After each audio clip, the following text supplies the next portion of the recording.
Malam itu, hujan turun deras sekali. Saya berdiri di teras dengan bayi merah dalam dekapan. Di depan saya, sebuah koper tua tergeletak basah. Suami saya yang melemparnya.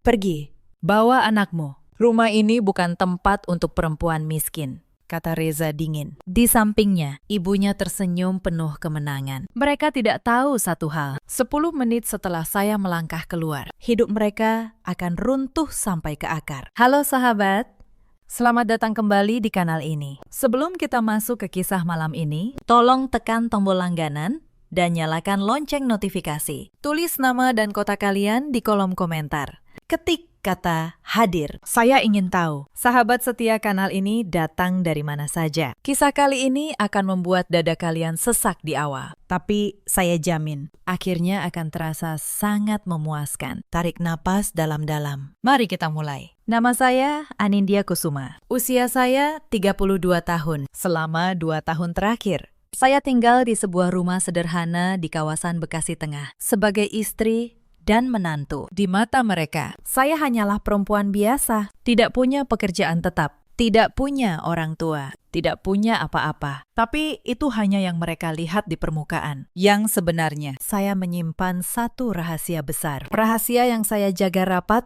demi satu hal sederhana. Saya ingin dicintai sebagai Anindya, bukan sebagai apapun yang lain. Saya menikah dengan Reza 3 tahun lalu. Dulu, ia tampak lembut. Ia pernah berkata bahwa ia mencintai saya apa adanya. Saya percaya, saya ingin sekali percaya. Karena sejak kecil, saya tumbuh tanpa orang tua. Saya tahu betul rasanya tidak punya tempat untuk pulang. Maka saya membangun rumah tangga ini dengan seluruh hati saya. Saya bangun pukul 4 pagi setiap hari. Saya menyiapkan sarapan. Saya mengurus segala kebutuhan rumah. Saya melayani ibu mertua saya, Bu Lastri, seperti melayani ibu kandung yang tak pernah saya miliki. Bu Lastri adalah perempuan berusia 60 tahun. Wajahnya selalu keras. Sejak awal, ia tidak pernah menyukai saya. Baginya, saya hanyalah perempuan tak berlatar belakang yang merebut anaknya. Reza itu harusnya dapat istri dari keluarga terpandang, katanya suatu hari. Tanpa peduli, saya mendengar, "Bukan perempuan tak jelas asal-usulnya seperti kamu." Saya hanya diam. Saya menelan setiap luka. Saya pikir suatu hari ia akan melihat ketulusan saya. Saya salah besar. Rumah tangga kami mulai retak ketika saya hamil. Bukannya senang, Bu Lastri justru sering mengeluh. Katanya saya jadi malas. Katanya saya hanya bisa makan dan tidur, padahal saya tetap mengerjakan semua pekerjaan rumah sampai perut saya membesar. Reza pun berubah. Ia jarang pulang. Ia bilang banyak lembur di kantornya, PT Bahtera Mandiri, tempat ia bekerja sebagai manajer. Saya percaya, lagi-lagi. Saya memilih percaya yang tidak saya tahu saat itu. Di balik kata lembur itu, ada seorang perempuan lain. Tapi saya akan ceritakan itu nanti, karena malam saat saya melahirkan, semuanya baru benar-benar dimulai. Saya masih ingat satu kejadian kecil yang seharusnya menjadi peringatan. Suatu malam, saya menyiapkan makan malam kesukaan Reza. Saya menunggunya pulang sampai larut. Ketika ia datang, ia bahkan tidak menyentuh makanan itu. Ia bilang sudah makan di luar, lalu langsung masuk kamar. Bu Lastri yang melihat itu hanya berkata, "Untuk apa repot-repot? Suami yang sukses memang sibuk. Kamu jangan banyak menuntut." Saya membereskan meja itu sendirian malam itu. Saya pikir itu hanya kelelahan biasa. Saya tidak tahu. Itu adalah awal dari sebuah pengkhianatan yang sudah lama berjalan di belakang punggung saya. Saya melahirkan anak saya, seorang bayi laki-laki, di sebuah rumah sakit kecil. Saya melahirkan sendirian. Reza tidak datang. Ia bilang ada rapat penting. Bu Lastri tidak datang. Katanya, ia malas berurusan dengan rumah sakit. Hanya seorang perawat baik hati yang menemani saya menangis di ruang persalinan. Saya pulang dari rumah sakit dengan tubuh yang masih lemah. Jahitan saya belum kering. Saya berharap untuk sekali ini saja saya bisa beristirahat. Harapan itu hancur tepat di hari pertama saya pulang. Pagi-pagi sekali, Bu Lastri menggedor pintu kamar saya. "Bangun, kamu pikir ini hotel?" teriaknya. Ada banyak tamu mau datang melihat cucu. Masa mereka tidak disuguhi apa-apa? Cepat masak. Saya menatapnya tak percaya. Tubuh saya masih sakit. Bayi saya baru berumur 3 hari. Bu, saya baru melahirkan. Tubuh saya masih lemah, kata saya pelan. Bu Lastri tertawa mengejek. Melahirkan? Perempuan kampung dulu habis melahirkan langsung ke sawah. Kamu cuma cari alasan biar bisa malas-malasan di rumah, anakku. Maka saya bangun. Dengan tubuh yang masih nyeri, saya turun ke dapur. Saya memasak untuk belasan tamu. Saya menahan perih di setiap langkah. Sementara di ruang tamu, Bu Lastri tertawa-tawa, memamerkan cucunya seolah anak itu lahir dari rahimnya sendiri. Itu baru permulaan. Tapi malam itu, ada hal lebih buruk yang sudah menunggu saya di sudut rumah. Hari-hari berikutnya menjadi neraka kecil. Uang belanja yang diberikan Reza semakin menipis. Awalnya ia memberi cukup, lalu jumlahnya menyusut. Sampai akhirnya, ia hanya menyodorkan beberapa lembar uang sambil berkata, "Ini lebih dari cukup. Jangan boros." Saya bingung. Gaji manajernya tidak kecil. Kemana semua uang itu? Saya mencoba bertanya baik-baik. Reza langsung marah. Kamu mau mengatur uangku? Kamu siapa? Kamu cuma numpang hidup di rumah ini. Bersyukur masih saya kasih makan. Kata-kata itu menusuk, tapi saya menelannya. Saya menghemat setiap rupiah. Saya makan seadanya, agar air susu saya tetap ada untuk bayi saya. Sementara itu, saya mulai memperhatikan sesuatu. Reza sering pulang membawa parfum mahal yang bukan untuk saya. Ponselnya selalu ia jaga. Suatu malam, mesin cuci di rumah rusak. Saya pikir Reza akan memperbaikinya, tapi ibunya melarang. Buat apa diperbaiki? Ada menantu yang bisa mencuci dengan tangan, katanya. Mesin cuci itu untuk orang penting, bukan untuk perempuan tak berguna. Maka, setiap hari, dengan tangan yang masih lemah, saya mencuci tumpukan pakaian seluruh keluarga. Pakaian Bu Lastri, pakaian Reza, bahkan pakaian dalam yang kotor. Saya merendam tangan saya di air dingin sampai jari-jari saya keriput. Sementara Bu Lastri duduk santai sambil menonton televisi. Saya merasa seperti pembantu di rumah saya sendiri. Tapi saya bertahan demi anak saya. Demi sebuah harapan yang ternyata sudah lama mati. Penghinaan itu tidak berhenti di dalam rumah. Bu Lastri membawanya keluar. Suatu sore, beberapa tetangga berkumpul di teras rumah. Saya kebetulan lewat sambil menggendong bayi. Bu Lastri menunjuk saya di depan semua orang. Itu menantu saya, katanya keras.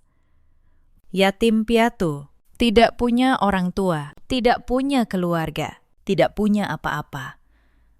Untung anak saya mau menerimanya. Kalau tidak, entah jadi gelandangan, di mana dia sekarang. Para tetangga tertawa kecil. Saya berdiri membeku. Wajah saya panas. Fakta bahwa saya yatim piatu memang benar. Tapi mendengar luka lama itu dijadikan bahan tertawaan di depan banyak orang. Sungguh menyayat hati. Saya hampir tidak bisa menahan air mata. Tapi saya tidak menangis di depan mereka. Saya hanya menunduk. Membawa bayi saya masuk ke dalam. Di balik pintu, saya membisikkan satu kalimat pada diri saya sendiri. Sabar, Anindya. Sebentar lagi, mereka tidak tahu di setiap penghinaan itu. Mereka sedang menumpuk hutang yang harus dibayar. Lalu, datanglah perempuan itu. Namanya Sasa. Usianya 27 tahun. Cantik, modis, dengan tas bermerek di lengannya. Suatu hari, Reza membawanya ke rumah, memperkenalkannya sebagai rekan kerja. Tapi cara Bu Lastri menyambutnya membuat saya curiga. Ia menyambut Sasa dengan senyum lebar yang tak pernah ia berikan pada saya. Nah, ini baru perempuan yang pantas untuk keluarga kita, kata Bu Lastri sambil menggandeng tangan Sasa. Cantik, modern, dari keluarga berada. Coba lihat menantu saya yang itu. Bumi dan langit. Saya berdiri di dapur, mendengar semuanya. Sasa melirik saya dengan tatapan merendahkan. Lalu, ia tertawa bersama Bu Lastri. Reza. Ia hanya diam, tidak membela saya sedikit pun. Saat itu, saya mengerti. Perempuan inilah yang membuat suami saya berubah. Perempuan inilah Alasan uang belanja saya menyusut. Alasan parfum mahal itu. Alasan ponsel yang selalu dijaga. Hati saya hancur. Tapi anehnya, di balik hancur itu, ada sesuatu yang mulai mengeras. Sebuah tekad. Ada satu kejadian yang tidak akan pernah saya lupakan. Sebelum menikah, almarhum paman saya pernah memberi sebuah cincin sederhana. Bukan cincin mahal, hanya cincin emas tipis. Tapi itu satu-satunya benda yang menghubungkan saya dengan keluarga yang pernah saya miliki. Saya selalu menyimpannya di kotak kecil di laci kamar. Suatu hari, kotak itu kosong. Saya mencari kemana-mana. Lalu, saya melihatnya. Cincin itu kini melingkar di jari Sasa, perempuan simpanan suami saya. Oh, ini, kata Sasa sambil mengangkat tangannya. Pamer. Ibu yang memberikannya padaku. Katanya benda usang ini lebih cocok untukku daripada untuk perempuan kampung sepertimu. Saya menoleh pada Bu Lastri. Ia hanya mengangkat bahu. Cuma cincin murahan. Buat apa kamu simpan? Lagi pula, kamu sudah tidak pantas memakai perhiasan apapun di rumah ini. Saat itu, saya merasakan sesuatu di dada saya benar-benar patah. Mereka tidak hanya merampas martabat saya, mereka merampas satu-satunya kenangan tentang keluarga saya. Saya tidak berkata apa-apa, tapi malam itu saya menulis nama Sasa di daftar yang sudah saya simpan rapi di kepala. Penghinaan berikutnya terjadi di tempat umum. Beberapa hari setelah melahirkan, saya harus membawa bayi saya untuk imunisasi. Karena Reza tidak mau mengantar dan tidak memberi uang transport, saya berjalan kaki ke puskesmas sambil menggendong bayi. Di tengah jalan, sebuah mobil berhenti. Reza dan Sasa di dalamnya. Saya pikir mereka akan menawarkan tumpangan. Saya keliru.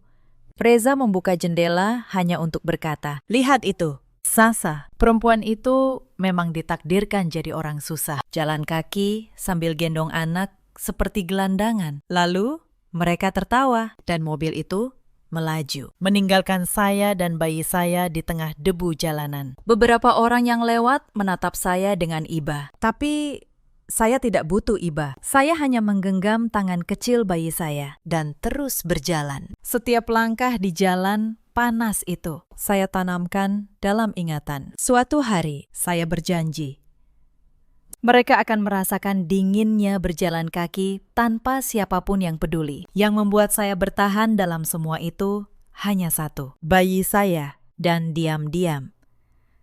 Sebuah rencana yang sudah lama saya susun rapi. Saya hanya menunggu mereka melewati satu garis terakhir. Dan malam saat mereka mengusir saya bersama bayi saya, garis itu akhirnya mereka lewati. Di rumah itu, ada satu orang lagi yang sering luput dari perhatian saya. Wulandari, adik perempuan Reza, 29 tahun. Saya memanggilnya Wulan.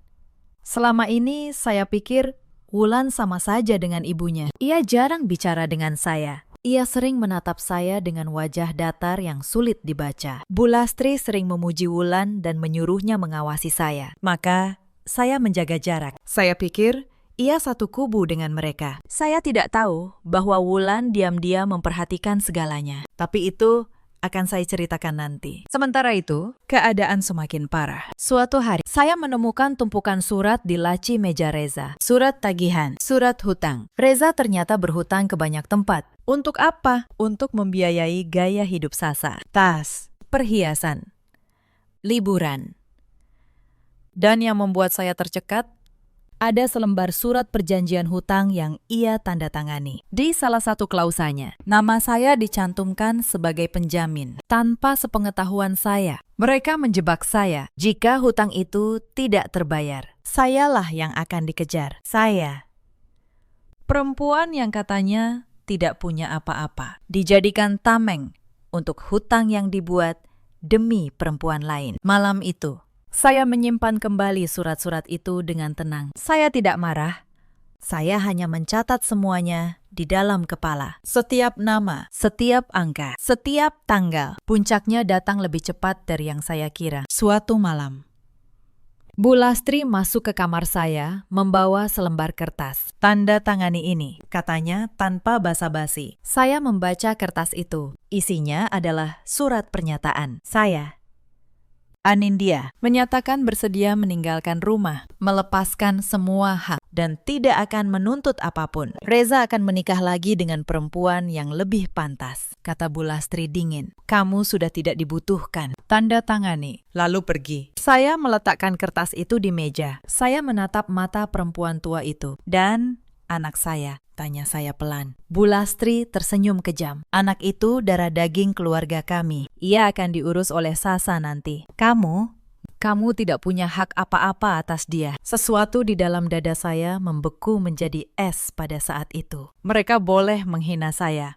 Mereka boleh menjadikan saya pembantu. Tapi memisahkan saya dari anak saya, itu garis yang tidak boleh mereka lewati. Saya tidak menjawab.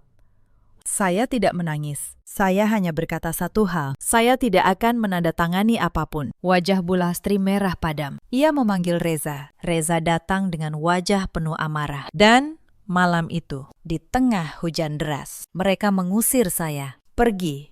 Bawa anakmu kalau memang kamu keras kepala, teriak Reza sambil melempar koper saya ke teras. Aku muak melihat wajahmu. Kau cuma beban. Kau tidak punya siapa-siapa. Jangan harap ada yang mau menolongmu. Di sampingnya, Bu Lastri berkacak pinggang. Pergi sana. Aku mau lihat. Siapa yang sudi menampung perempuan miskin sepertimu di tengah malam begini? Besok pagi, kau pasti sudah jadi gelandangan. Saya berdiri di teras. Bayi saya menangis dalam dekapan. Hujan membasahi kami berdua. Saya menatap mereka untuk terakhir kalinya. Tatapan saya bukan tatapan istri yang terluka, melainkan tatapan seseorang yang sudah selesai. Tapi mereka terlalu buta oleh kesombongan untuk menyadarinya. Selamat tinggal, kata saya pelan. Lalu, saya membalikan badan, menyeret koper, menembus hujan. Di belakang saya, pintu dibanting keras. Saya mendengar tawa Bu Lastri dan Reza. Mereka merayakan kemenangan yang mereka kira sudah di tangan. Mereka tidak tahu, mereka baru saja menggali kuburan mereka sendiri. Saya berjalan menyusuri jalan kompleks yang sepi dan gelap. Lampu jalan remang-remang. Tubuh saya menggigil. Bayi saya akhirnya tertidur karena lelah menangis. Air hujan menyamarkan air mata saya, bukan tangisan kehilangan, melainkan tangisan penyesalan karena telah membuang 3 tahun untuk orang yang salah. Saya berhenti di bawah halte tua di ujung jalan. Dan di saat itulah sesuatu yang tak terduga terjadi. Sebuah sosok berlari menembus hujan ke arah saya. Wulan. Adik ipar saya, napasnya terengah. Di tangannya sebuah amplop tebal dan sebuah payung. Mbak, katanya. Suaranya nyaris tenggelam oleh suara hujan. Maaf, saya tidak bisa berbuat banyak di dalam. Tapi tolong, ambil ini dulu. Saya menatapnya bingung. Wulan menyodorkan amplop itu. Lalu ia berkata sesuatu yang membuat jantung saya berhenti sejenak. Saya tahu. Mbak, saya tahu siapa Mbak sebenarnya. Saya sudah lama tahu. Saya hanya menunggu Mbak siap. Ia menatap saya dengan mata yang basah. Dan saya menyimpan semuanya. Semua bukti hutang Reza. Semua percakapan ibu dengan Sasa. Semuanya. Kapanpun Mbak butuh, semuanya ada pada saya. Saya terdiam. Selama ini, di rumah penuh racun itu, ternyata ada satu orang yang melihat kebenaran. Satu orang yang diam-diam berdiri di pihak saya. Kenapa? Tanya saya. Kenapa kamu membantu saya? Wulan tersenyum tipis di tengah hujan. Karena saya muak melihat orang baik diinjak-injak, Mbak. Dan karena saya tahu suatu hari Mbak akan membuat mereka membayar semuanya. Saya menggenggam tangannya. Untuk pertama kalinya malam itu, hati saya terasa hangat. Terima kasih, Wulan. Simpan semuanya baik-baik. Sebentar lagi, saya akan membutuhkannya. Lalu, saya merogoh saku gamis saya yang basah. Saya mengeluarkan sebuah ponsel. Bukan ponsel butut yang biasa saya pakai di depan mereka, melainkan ponsel keluaran terbaru. Jari saya menekan satu nomor. Panggilan tersambung. Pak Hendra, kata saya. Nada suara saya berubah seketika, menjadi dingin dan penuh wibawa. Datang ke titik lokasi yang baru saya bagikan. Bawa kendaraan utama. Dan kabari tim. Esok hari kita eksekusi seluruh rencana sesuai jadwal. Wulan menatap saya dengan mata berbinar. Ia tahu. Sang ratu yang selama ini menyamar baru saja melepas topengnya. Hanya beberapa menit kemudian, sorot lampu menyilaukan, membelah kegelapan. Sebuah mobil hitam mewah meluncur halus mendekati halte. Seorang pria berseragam rapi turun membawa payung besar. Itu Pak Hendra, pengacara sekaligus tangan kanan saya yang paling setia. Nyonya, ucap Pak Hendra sambil membungkuk hormat. Suaranya bergetar melihat kondisi saya. Maafkan saya terlambat. Mari, silakan masuk. Saya masuk ke dalam mobil bersama bayi saya. Ulan, saya minta ikut. Hawa hangat langsung menyelimuti kami. Saat saya menyandarkan kepala, semua kelelahan 3 tahun terasa luruh. Kita kemana, Nyonya? Tanya Pak Hendra dari kursi kemudi. Saya menatap lurus ke depan. Bibir saya menyunggingkan senyum tipis yang dingin. Ke kantor pusat.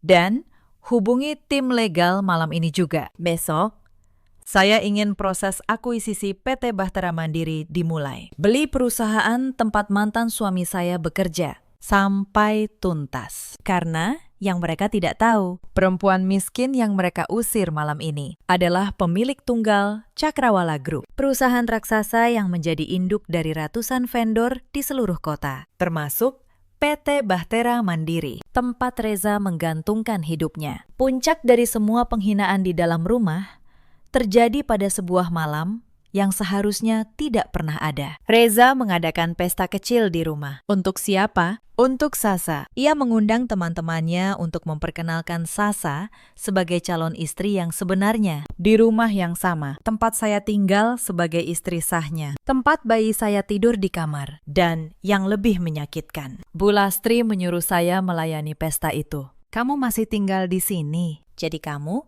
harus berguna, katanya. Siapkan makanan, layani tamu. Anggap saja kamu pembantu yang dibayar dengan atap di atas kepalamu. Saya berdiri di dapur, menyiapkan hidangan untuk perempuan yang merebut suami saya. Saya mendengar tawa mereka dari ruang tamu. Saya mendengar Sasa berkata, untung Reza sadar. Masa pria sesukses dia harus terjebak dengan perempuan tak berkelas itu? Saya membawa nampan berisi minuman. Saat saya lewat, Sasa sengaja menyenggol tangan saya. Gelas-gelas itu jatuh, pecah, membasahi lantai. Aduh, ceroboh sekali, kata Sasa sambil tersenyum manis. Pembantu zaman sekarang memang susah dilatih. Para tamu tertawa. Reza tidak membela saya. Bu Lastri malah memarahi saya karena memecahkan gelas. Saya berlutut membersihkan pecahan kaca, sementara di atas saya, mereka tertawa-tawa menikmati malam. Pada saat itu, saya tidak merasa marah lagi. Yang saya rasakan justru ketenangan yang aneh. Ketenangan seseorang yang tahu bahwa hitungan mundur sudah dimulai. Saya membersihkan lantai itu dengan tangan saya sendiri. Lalu saya berdiri, menatap mereka satu persatu, dan tersenyum dalam hati. Nikmatilah malam ini sebaik-baiknya, batin saya. Karena ini adalah malam terakhir kalian tertawa, yang tidak mereka sadari. Setiap kali mereka menertawakan saya, mereka sedang memberi saya alasan untuk tidak ragu sedikit pun nanti. Dulu, jauh di dalam hati, saya masih menyimpan secercah harapan. Harapan bahwa Reza akan sadar. Harapan bahwa Bu Lastri akan melihat ketulusan saya. Malam itu, harapan terakhir itu padam sepenuhnya. Dan ketika harapan padam, yang tersisa hanyalah keadilan yang harus ditegakkan. Mobil itu melaju membelah malam, membawa saya kembali ke dunia yang sebenarnya milik saya. Selama 2 tahun. Saya menyamar menjadi perempuan sederhana. Saya menyembunyikan Cakrawala Group. Saya menyembunyikan penthouse di pusat kota. Saya menyembunyikan semuanya. Bukan tanpa alasan. Sejak kecil, saya yatim piatu. Dibesarkan oleh seorang paman yang kemudian mewariskan kerajaan bisnisnya pada saya. Sepanjang hidup, saya selalu bertanya-tanya, apakah ada orang yang mencintai saya karena saya, bukan karena harta saya? Maka ketika bertemu Reza yang tampak sederhana dan tulus, saya memutuskan menguji. Saya menyamar. Saya ingin tahu, apakah cinta bisa tumbuh tanpa kemewahan? Jawabannya sudah saya dapat malam ini. Pahit, tapi jelas. Di penthouse, para pelayan menyambut saya dengan tunduk hormat. Mereka segera mengurus bayi saya, memandikannya. menghangatkannya. Saya berganti pakaian, membasuh semua sisa hujan dan kenangan pahit dari kulit saya. Ketika saya keluar, saya bukan lagi Anindya, si menantu yang lemah. Saya adalah Anindya Kusuma, pemilik Cakrawala Group. Di ruang kerja, Pak Hendra sudah menunggu bersama tim legal. Tumpukan berkas tertata rapi di meja. Saya duduk di kursi besar saya, menyilangkan kaki dan menatap mereka. Bagaimana status PT Bahtera Mandiri? Tanya saya. Pak Hendra membuka berkas. PT Bahtera adalah vendor menengah yang memasok ke anak perusahaan kita, Nyonya. Kondisi keuangan mereka sedang buruk. Mereka bahkan sudah lama mengajukan proposal agar diakuisisi untuk menyelamatkan aset dari kebangkrutan. Senyum tipis terukir di bibir saya. Bagus sekali. Kebetulan yang sempurna. Besok pagi saat pasar saham buka, lakukan akuisisi penuh. Jangan menawar. Pastikan sebelum makan siang. PT Bahtera resmi menjadi milik Cakrawala Group. Pastikan dokumen kepemilikan dibuat penuh atas nama pribadi saya. Pak Hendra mencatat, meski keningnya berkerut, heran. Nilai perusahaan itu kecil dibanding aset Nyonya yang lain. Boleh saya tahu alasannya? Anggap saja ini pelajaran, jawab saya. Pelajaran untuk orang-orang yang lupa bahwa kesombongan selalu ada harganya. Lalu, saya menoleh pada Wulan yang duduk di sudut ruangan dengan kagum. Wulan, saya butuh semua bukti yang kamu simpan. Surat hutang, percakapan, semuanya. Serahkan pada Pak Hendra. Kamu akan jadi saksi kunci. Wulan mengangguk mantap. Siap? Mbak, saya sudah menunggu hari ini sejak lama. Satu lagi, kata saya. Lusa.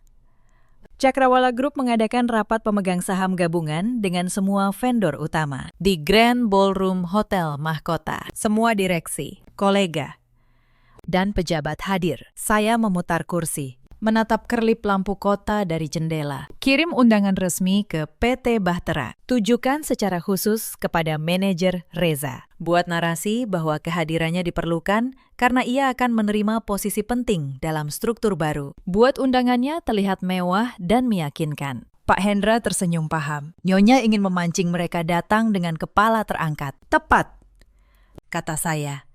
Saya ingin mereka datang dalam kemegahan agar jatuhnya terasa setinggi mungkin. Esok paginya, di rumah kontrakan itu, suasana berbeda total. Sebuah amplop emas mewah tiba diantar kurir berseragam. Reza membukanya dengan tangan gemetar penuh semangat. Undangan rapat pemegang saham Cakrawala Group ditujukan langsung untuknya dengan tulisan, diundang khusus untuk pembahasan posisi strategis. Bu, lihat ini, teriak Reza pada ibunya. Aku diundang ke rapat pemegang saham Cakrawala Group. Itu raksasa yang menaungi perusahaan kita. Mereka pasti mau mengangkatku jadi direktur. Akhirnya, kerja kerasku diakui. Bu Lastri merebut undangan itu, membacanya berulang kali. Wajahnya berseri-seri. Memang nasib kita lagi bagus. Begitu si pembawa sial itu enyah, langsung turun rejeki sebesar ini. Seandainya perempuan itu belum minggat, mana mungkin keberuntungan begini mampir ke rumah kita. Sasa datang sore itu. Mendengar kabar itu, ia langsung memeluk Reza. Berarti aku ikut, kan? Sebagai calon istrimu. Aku harus tampil sempurna di acara sepenting itu. Tentu saja, sayang. Kata Reza bangga, kamu pantas bersanding denganku. Lalu, hal yang sudah saya rencanakan terjadi. Ponsel Reza bergetar. Notifikasi dari bank, limit kartu kredit korporat kantornya yang terhubung ke sistem PT Bahtera baru saja dinaikkan menjadi tanpa batas. Status, fasilitas eksekutif. Reza nyaris menjatuhkan ponselnya. Gila. Kartu kreditku di-upgrade jadi unlimited. Ini pasti fasilitas untuk persiapan jadi direktur. Cakrawala benar-benar memanjakanku. Sasa menjerit girang. Berarti kita bisa beli apa saja. Baju, perhiasan. Semuanya untuk acara nanti. Bukan cuma itu, kata Reza tertawa lepas. Ibu juga harus beli perhiasan baru. Jangan sampai kalah dengan istri-istri pejabat di sana. Bu Lastri tertawa terbahak. Ayo, kita habiskan. Kapan lagi bisa foya-foya pakai uang perusahaan? Mereka bertiga tertawa di teras, begitu mabuk oleh kebahagiaan semu. Mereka lupa satu hal sederhana. Tidak ada yang gratis di dunia ini. Fasilitas dan undangan itu bukanlah hadiah. Itu adalah umpan. Dan di ujung kail itu, saya sedang menunggu dengan sabar hari itu. Mereka pergi ke pusat perbelanjaan paling mewah di kota. Mereka berjalan dengan dagu terangkat, seolah selebriti. Mereka memborong gaun, jas, sepatu, dan perhiasan. Sasa memilih 5 gaun sekaligus. Bu Lastri memilih gaun emas penuh kristal yang membuatnya tampak seperti lampu gantung berjalan. Reza memilih jas termahal. Saat membayar, kasir menyebut angka 350 juta rupiah. Tangan Reza sempat berhenti di udara. Tapi gengsi mengalahkan keraguan. Ia menyodorkan kartu kredit korporat itu. Gesek saja, katanya angkuh. Mesin memproses. Transaksi berhasil. Reza menghela napas lega, merasa tak terkalahkan. Di penthouse saya, ponsel saya berdenting. Notifikasi sistem keuangan. Transaksi kartu korporat 350 juta rupiah. Saya tidak marah. Saya justru menyesap teh saya dengan tenang. 350 juta hanya untuk pakaian badut, gumam saya pelan. Pakailah sepuasnya, sebab makin tinggi gaun yang membungkus tubuh kalian, makin telak nanti jatuhnya. Ketika saya buka semua kepalsuan itu di hadapan banyak orang. Malam itu, Hotel Mahkota bersinar seperti istana. Deretan mobil mewah mengantre di lobi. Para tamu adalah kaum elit kota, konglomerat, pejabat, dan para pemegang saham besar. Lalu sebuah taksi online berhenti di depan karpet merah. Pintu terbuka. Keluarlah 3 sosok yang membuat para petugas parkir terdiam sejenak. Bukan karena terpukau, tetapi karena bingung melihat penampilan mereka. Reza melangkah lebih dulu, dengan jas yang sedikit terlalu ketat. Di belakangnya, Sasa dengan gaun merah yang potongannya terlalu berani. Dan yang paling mencolok, Bu Lastri dengan gaun emas penuh kristal yang menyilaukan. Leher dan tangannya dipenuhi perhiasan. Ia berjalan seolah pemilik hotel itu. Mereka masuk ke ballroom megah. Di pintu, petugas memeriksa undangan. Saat melihat undangan emas itu, petugas tersenyum, terlalu ramah. Selamat datang, Bapak Reza, meja Anda di barisan depan, dekat panggung utama. Hati Reza melonjak. Ibu dengar tadi. Baris terdepan, itu kursi khusus jajaran direksi dan investor besar. Berarti kedudukanku di puncak sudah pasti. Mereka melangkah ke meja depan. Di sekeliling, para tamu mengenakan busana elegan berwarna lembut. Rombongan Reza tampak seperti 3 burung merak tersesat di antara angsa. Beberapa tamu berbisik sambil melirik mereka. Bu Lastri menunjuk seorang wanita tua berambut perak yang berpakaian sederhana. Lihat ibu-ibu itu. Cibirnya keras. Bajunya kayak orang mau melayat. Pasti cuma istri karyawan rendahan. Padahal wanita tua yang ia hina itu adalah salah satu investor terkaya di kawasan ini. Harga satu brosnya bisa membeli seluruh kompleks tempat Reza tinggal. Kesombongan benar-benar telah membutakan mata mereka. Reza melihat beberapa atasannya duduk di meja belakang. Kepalanya semakin membesar. Lihat, Pak Rudi itu, bisiknya pada Sasa. Selama ini dialah yang paling sering membentak dan menyuruh-nyuruhku. Sekarang lihat, posisinya malah jauh di belakang mejaku. Mulai besok, justru aku yang akan mengatur dia. Waktu berjalan.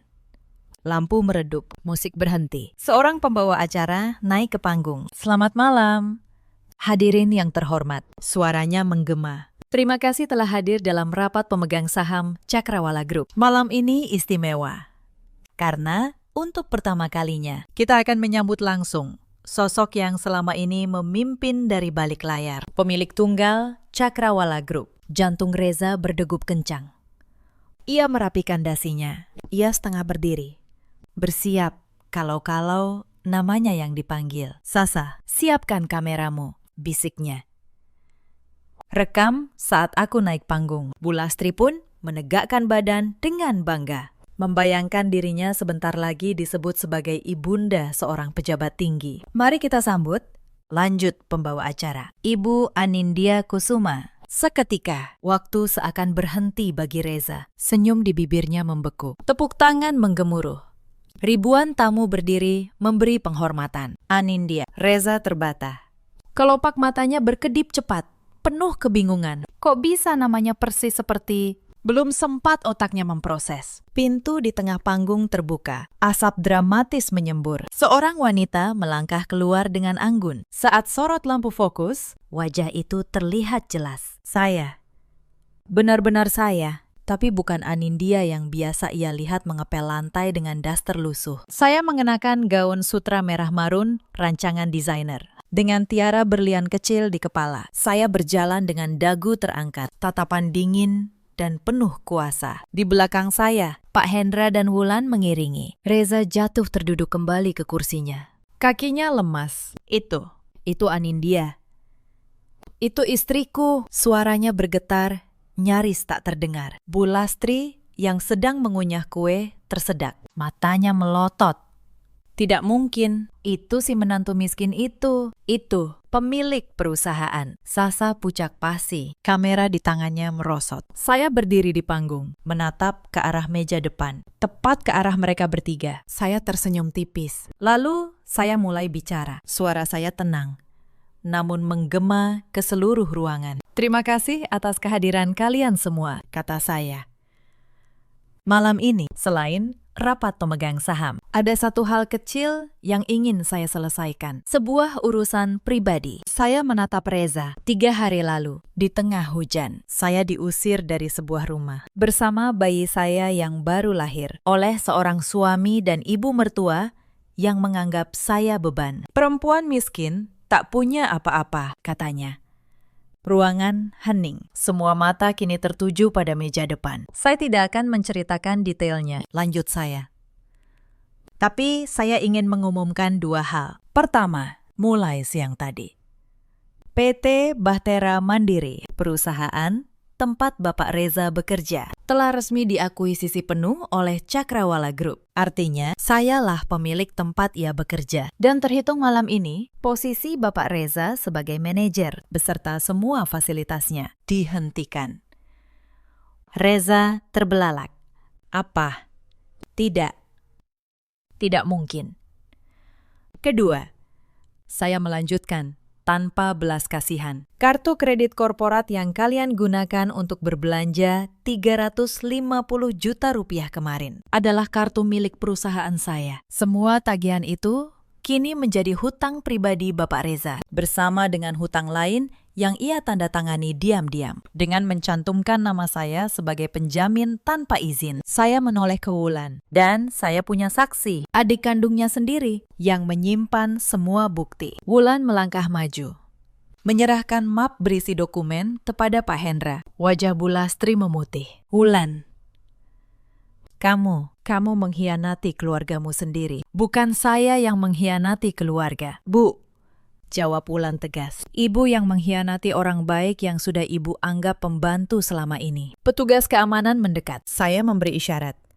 Semua barang yang kalian beli dengan kartu perusahaan saya akan disita malam ini sebagai pelunasan sebagian tagihan. Para petugas mulai melepas perhiasan dari tubuh Bu Lastri. Cincin, gelang, kalung emas itu ditarik satu persatu. Bu Lastri meraung. Bukan karena sakit fisik, tapi karena melihat kemewahan itu lepas dari tubuhnya. Tas mewah Sasa diambil, sepatu hak tingginya pun ikut disita. Sasa terjatuh di lantai, tanpa alas kaki. Make up-nya luntur. Ini semua gara-gara kamu, Reza, jerit Sasa. Kamu bilang kamu kaya. Kamu bilang kamu mau jadi direktur. Ternyata kamu cuma penipu. Kita putus. Sasa, kita kan saling mencintai. Reza memohon. Cinta. Sasa tertawa pahit. Aku cinta uangmu. Kalau uangmu tidak ada, untuk apa aku bersamamu? Lalu ia berlari pergi, meninggalkan Reza tanpa menoleh. Topeng-topeng itu hancur di depan ribuan orang. Cinta palsu Sasa terbukti rapuh begitu uang hilang. Kasih palsu Bu Lastri terbukti runtuh Begitu emasnya dilucuti. Saya berdiri dari panggung. Saya menatap mereka. Reza dengan kemeja kusut. Bu Lastri tanpa perhiasan. Rambut sanggulnya acak-acakan. Mereka berdiri di tengah kemegahan pesta, seperti tiga sosok yang tersesat. Nah, kata saya, tenang. Kini kalian sudah kembali menjadi diri kalian yang sebenarnya. Tanpa kemewahan, tanpa apapun. Sama persis seperti gambaran yang dulu kalian tempelkan pada saya 3 malam yang lalu. Saya menudingkan jari ke arah ujung ruangan. Itu jalan keluarnya. Pergilah. Dan jangan berharap bisa memanggil kendaraan lewat akun manapun yang tersambung ke perusahaan saya. Karena semuanya sudah saya kunci. Kalian terpaksa berjalan kaki. Tapi di luar hujan deras. Bu Lastri membela. Saya tersenyum miring, meniru ucapannya 3 malam lalu. Hujan. Bagus, biar kalian merasakan apa yang saya rasakan malam itu. Bedanya, malam itu saya punya orang yang menjemput. Kalian sendiri. Saya penasaran. Adakah orang yang sudi mengulurkan tangan untuk kalian selarut ini? Kalian tak punya seorang pun. Bukan. Kutukan yang dulu mereka lontarkan ke wajah saya, kini memantul balik menghantam mereka berkali lipat lebih keras. Balasan itu benar-benar ada. Dan kali ini ia tiba jauh lebih cepat dari dugaan siapapun sebelum mereka digiring keluar. Saya menambahkan satu hal lagi. Saya ingin semuanya tuntas malam itu juga. Ada satu hal terakhir yang ingin saya sampaikan, kata saya. Masih dari atas panggung. Para tamu terdiam, menunggu.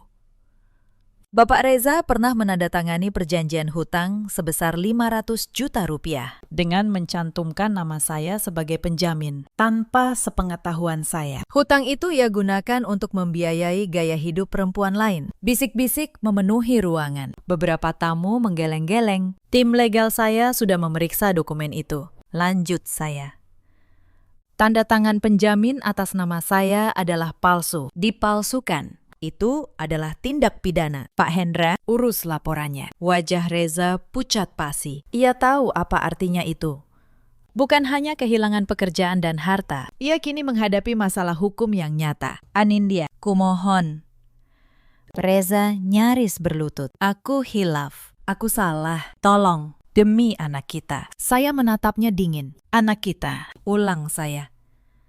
3 malam lalu, kamu menyuruh saya membawa anak itu pergi di tengah hujan. Kamu bilang, dia hanya beban. Sekarang kamu menyebutnya anak kita. Saya menggeleng pelan. Anak itu adalah anak saya. Hanya saya. Dan ia tidak akan pernah tumbuh di bawah bayang-bayang orang seperti kalian. Bu Lastri menangis meraung. Bukan tangisan penyesalan yang tulus, melainkan tangisan seseorang yang baru sadar bahwa ia telah membuang harta karun dengan tangannya sendiri. Saya teringat semua malam saya menahan lapar. Semua pagi saya bangun pukul 4. Semua kali saya mencuci pakaian mereka dengan tangan. Semua penghinaan di depan tetangga. Dan saya tahu, tidak ada satupun air mata mereka malam ini yang sebanding dengan air mata yang pernah saya tahan. Para petugas keamanan mencengkeram lengan mereka. Reza, Bu Lastri, dan Sasa yang sudah kembali karena tidak punya tempat tujuan. Diseret melewati ribuan tamu. Sepanjang jalan menuju pintu keluar, mereka diteriaki. Penipu, tidak tahu malu, kualat. Beberapa tamu sengaja memalingkan wajah dengan jijik. Reza menunduk dalam, menutupi wajahnya. Bu Lastri menangis histeris. Gaun emasnya kini terlihat seperti kostum badut yang memalukan. Mereka tidak lagi terlihat seperti keluarga yang sombong. Mereka terlihat seperti apa adanya. 3 orang yang dikalahkan oleh keserakahan mereka sendiri. Pintu besar ballroom terbuka. Di baliknya, dunia nyata yang dingin sudah menunggu. Dunia tanpa uang, tanpa kendaraan, tanpa tempat bernaung. Saya melihat mereka terhuyung keluar dari kehangatan ballroom menuju trotoar yang dingin. Hujan deras langsung mengguyur tubuh mereka. Gaun mewah yang tadi berkilau, kini basah kuyup, menempel di tubuh. Bu Lastri menjerit saat lututnya yang tua membentur genangan air. Tanpa kilau emas, tanpa polesan bedak. Sosoknya tak beda dengan seorang nenek peminta-minta yang menyedihkan. Dingin. Dingin sekali. Rintihnya.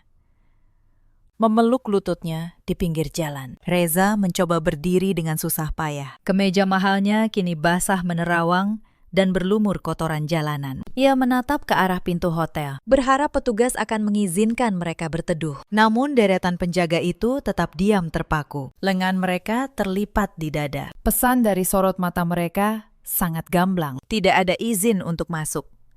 Saya teringat kata-kata Bu Lastri 3 malam lalu. Aku mau lihat siapa yang sudi menampung perempuan miskin di tengah malam. Kini, pertanyaan itu berbalik pada mereka. Siapa yang mau menolong mereka? Teman-teman Reza sudah tahu ia dipecat. Kerabat yang dulu mereka pandang rendah, sudah lama mereka putuskan hubungannya. Mereka benar-benar sendirian. Saya masuk ke dalam mobil saya. Hangat, kering, nyaman.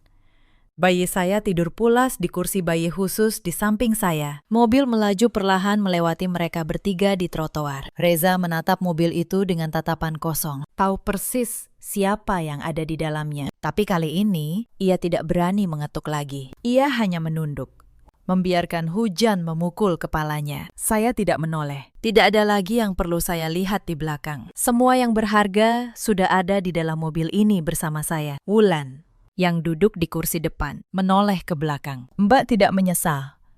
Tanyanya pelan. Saya menggeleng. Penyesalan saya sudah habis 3 malam lalu. Wulan.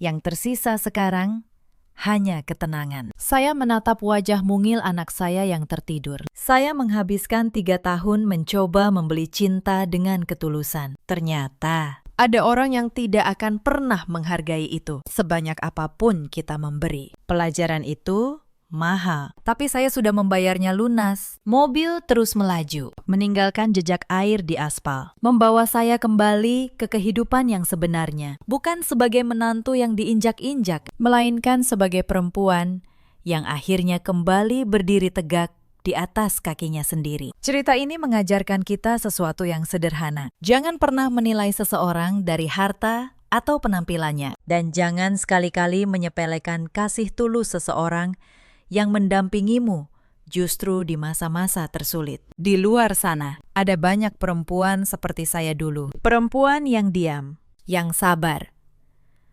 yang dianggap lemah hanya karena mereka memilih untuk tidak melawan. Tapi ingatlah, diamnya orang baik bukan berarti kelemahan. Kadang itu adalah persiapan. Di luar sana, ada juga banyak suami seperti Reza yang silau oleh hal baru, yang membuang permata demi batu kali. Dan ada pula para ibu mertua seperti Bu Lastri yang mengukur manusia hanya dari isi dompetnya. Setelah malam itu, Reza kehilangan segalanya. Pekerjaan, kekasih, dan tempat tinggal. Kabar terakhir yang saya dengar, ia menghadapi proses hukum atas pemalsuan tanda tangan dan kini bekerja serabutan dari satu tempat ke tempat lain. Bu Lastri yang dulu sombong, terpaksa tinggal di rumah seorang kerabat jauh yang dulu ia pandang rendah. Setiap hari ia menyesali keputusannya, tapi penyesalan selalu datang terlambat. Sasa, begitu uang menghilang, ia pun menghilang, mencari korban baru di tempat lain. Sementara Wulan, satu-satunya orang berhati jernih di rumah itu. Saya angkat menjadi orang kepercayaan saya. Keberaniannya berdiri di pihak kebenaran, meski itu berarti melawan keluarganya sendiri, adalah hal yang paling saya hormati. Dan saya, bersama anak saya, memulai hidup baru. Bukan sebagai menantu yang diinjak-injak, melainkan sebagai diri saya yang sebenarnya. Seorang ibu yang akan membesarkan anaknya dengan kepala tegak. Dalam hidup kita selalu punya pilihan. Memilih menjadi orang yang menginjak atau menjadi orang yang tetap baik meski disakiti. Roda kehidupan selalu berputar dan karma, cepat atau lambat, selalu menemukan jalannya. Bagaimana menurut kalian tentang kisah ini? Ceritakan pendapat dan pengalaman kalian di kolom komentar. Terima kasih sudah menemani sampai akhir. Sampai jumpa di kisah berikutnya. Ibuku datang jauh dari kampung, membawa 2 kardus oleh-oleh dengan tangannya yang sudah keriput. Belum sempat ia melepas sandal, ibu mertuaku menghardiknya. Disuruhnya ibuku turun ke dapur, makan di sana. karena katanya ada tamu penting di ruang tamu. Suamiku hanya menunduk. Tidak satu kata pun keluar dari mulutnya. Dan ibu mertuaku tersenyum, seolah baru saja melakukan hal yang wajar. Tapi malam itu, sesuatu di dalam dadaku patah untuk terakhir kalinya. Menantu yang selama 4 tahun selalu mengalah. Akhirnya berdiri. Aku mengusir ibu mertuaku keluar dari rumah ini. Rumah yang selama ini ia kira miliknya. Halo, sahabat. Selamat datang kembali di saluran cerita malam. Tempat kita merenung bersama tentang luka, kesabaran, dan harga diri yang akhirnya menemukan jalannya. Sebelum kita mulai, jika kamu pernah menelan air mata demi menjaga keutuhan rumah tangga, tinggalkan satu kata di kolom komentar. Biar aku tahu kita tidak sendirian. Namaku Anissa. Usiaku 33 tahun. Aku seorang guru sekolah dasar di sebuah sekolah kecil di pinggiran Jakarta. Sudah 4 tahun aku menjadi istri. Dan 4 tahun pula aku belajar arti kata sabar. Rumah yang kami tinggali ada di kawasan Bintaro. Sebuah rumah 2 lantai dengan 3 kamar tidur dan halaman kecil di depan. Tidak mewah, tapi cukup. Rumah itu kubeli dengan cicilan dari gajiku sendiri. Sedikit demi sedikit. Selama bertahun-tahun sebelum aku menikah. Tidak banyak yang tahu hal itu. Bahkan, suamiku pun memilih melupakannya. Rumah ini punya arti khusus bagiku. Sejak kecil, aku tumbuh di rumah kontrakan yang sempit bersama ibuku. Ayahku meninggal ketika aku masih kecil. Dan ibuku membesarkanku sendirian dengan berjualan kain di pasar.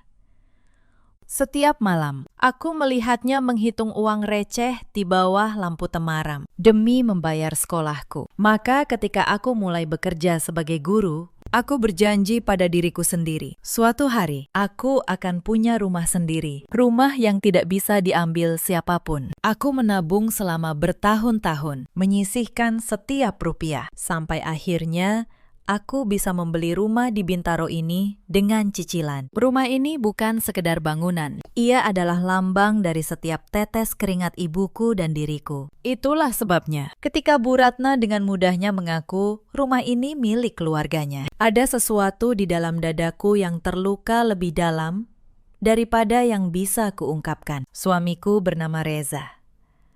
Usianya 37 tahun. Ia bekerja di sebuah perusahaan dagang dengan gaji yang cukup, tapi tidak pernah benar-benar bertambah. Dulu, sebelum menikah, ia lembut dan penuh perhatian. Setelah menikah, ia berubah menjadi laki-laki yang selalu memilih diam. Diam ketika ibunya menyindirku. Diam ketika adiknya meminjam uang dan tak pernah mengembalikan. Diamede. Selalu diam. Kami punya seorang anak laki-laki, namanya Bima. Usianya 4 tahun, matanya bulat, pawanya nyaring, dan dialah satu-satunya alasan aku bertahan selama ini. Ibu mertuaku bernama Bu Ratna, usianya 60 tahun. Sejak hari pertama aku masuk ke keluarga ini, ia sudah menatapku seperti orang asing. Wajahnya selalu datar, mukanya seperti tembok. Tidak ada celah untuk dibaca. Lalu ada Wulan, adik ipar perempuanku. Usianya 29 tahun. Ia pandai bicara manis di depan dan pandai menusuk dari belakang. Wulan tinggal tak jauh dari kami dan hampir setiap minggu datang dengan satu permintaan baru. Bapak mertuaku sudah lama tiada. Sejak itu, Bu Ratna memutuskan tinggal bersama kami. Awalnya, aku tidak keberatan. Aku pikir merawat orang tua suami adalah kewajiban seorang istri. Aku salah. Yang ia inginkan bukan dirawat. Yang ia inginkan adalah dihormati seperti ratu, sambil memperlakukanku seperti pembantu. Aku masih ingat awal mula semuanya. Ketika aku baru pindah ke rumah ini sebagai istri Reza, aku membawa serta semua tabunganku, semua harapanku. Aku berpikir, inilah keluarga baruku. Aku akan menyayangi mereka, dan mereka akan menyayangiku. Tapi sejak minggu pertama, Bu Ratna sudah menunjukkan siapa dirinya. Ia memeriksa caraku memasak dan selalu menemukan kesalahan. Garamnya terlalu banyak, nasinya terlalu lembek, tehnya terlalu manis. Tidak pernah ada satu hari pun ketika ia berkata, "Masakanmu enak, Nak." Aku mencoba bertanya pada Reza, apakah aku melakukan sesuatu yang salah? Reza hanya tertawa kecil. Ibu memang begitu, katanya. Nanti juga terbiasa. Tapi yang terbiasa bukan Bu Ratna. Yang terbiasa adalah aku. Menelan setiap kritik tanpa membela diri. Retakan pertama yang benar-benar kuingat terjadi pada tahun pertama pernikahan kami. Saat itu, aku sedang hamil Bima. Aku mengalami mual hebat setiap pagi dan tubuhku lemah. Suatu pagi, aku tidak sanggup bangun untuk menyiapkan sarapan. Bu Ratna masuk ke kamarku tanpa mengetuk. Ia berkata, perempuan hamil zaman dulu tetap bekerja di sawah, tidak manja seperti aku. Lalu ia menyuruhku bangun dan memasak, sementara perutku masih melilit. Aku bangkit.